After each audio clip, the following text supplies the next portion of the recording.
Well, to that greater end, another school of thought for solving the decades-long Israeli-Palestinian conflict will now be center focus at an upcoming conference in Jerusalem. Joining me now in the studio to tell us all about it is Ted Bellman, the editor and publisher of Israel Pundit. Thank you very much for coming in. Thank you. All right, Pleased to be here. Thank you. My first question for you is, what is the idea that you'll be presenting at this conference? Well, as you know, Israel is looking for alternate solutions. Not everybody, but the majority want something different than a two-state solution. And Bennett and different people, Carolyn Glick, have all offered solutions. Then there's a whole separate group who consider Jordan is Palestine. But we're distinguished from that group because we don't believe in negotiating with the PA because it doesn't get us anywhere, or negotiating with the king. No agreement can be negotiated.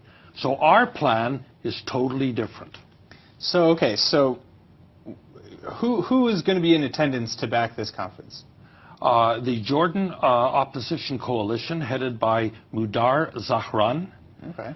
And he has been toiling to achieve this result for 10 years, living on welfare, life in danger, living in exile, in a safe house, and so on. And I'm bringing him here and bringing in another Arab speaker who's now living in America. And they're going to make the case that they can take over Jordan, and when they do, it'll be good for Israel, very good for Israel. So first of all, I mean, it doesn't sound like this is some sort of fringe ideology. This is something that has gained a lot of traction. It's gained a lot of traction, but even more with the higher-ups, with the government on the quiet. They are very interested in the possibilities in this solution. Because if they come to power, and it's a separate issue, how do they come to power? Yeah, I want to know. You know, how do we assume power without negotiating with the Hashemites or with we the don't PA? even need consent of the people. We don't need consent of the Congress. This is an executive action like the removal of Mubarak. An executive action on whose behalf? Who is acting? U.S. So the U.S. would need to intervene and basically Quietly. dissolve Jordan. Quietly. They'd enable it to happen. They would enable Jordan to fall and for a Palestinian state to rise in its ashes? Exactly. That's the solution. That's the heart of it. How would they ensure that the Palestinian state would be the one to rise? Because, first of all, the U.S. controls the Jordanian army and controls the intelligence service. And if they give them orders to install so-and-so in power, it'll get done.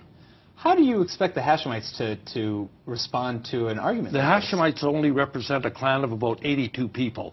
The Palestinians hate them even more than they hate the Jews. And the Bedouins, surprisingly, hate them also. So the king has no support, and his fall is imminent. Imminent, like within a year or two at the most. So you think Jordan is on the out to begin with? Yes. And you just want to ensure that the Palestinian state would be the one to take its Not place? a Palestinian state, a particular Palestinian state run by Mudar Zahran. For instance, they're going to pass a law that all Palestinians, wherever they are, have a right of return to Jordan. Right. And that includes everybody in the Judean Samaria. They all have Palestinian citizenship.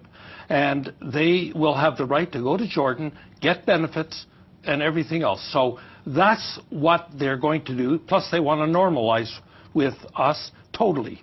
How do you get all the Palestinians who are living in the West Bank and Gaza and other Palestinian territories? I thought you wouldn't ask. I'm getting to it. Okay. How do you get them to want to take part in this? Well, because there's a strong nationality or nationalistic ideology. You would be surprised. At our conference, we have a number of Palestinians who are coming to say, we hate living under the PA. You give us a good job and passport and normal life, and we'll move to Jordan. That's basically the idea. Now, what we want to do is incentivize them to leave.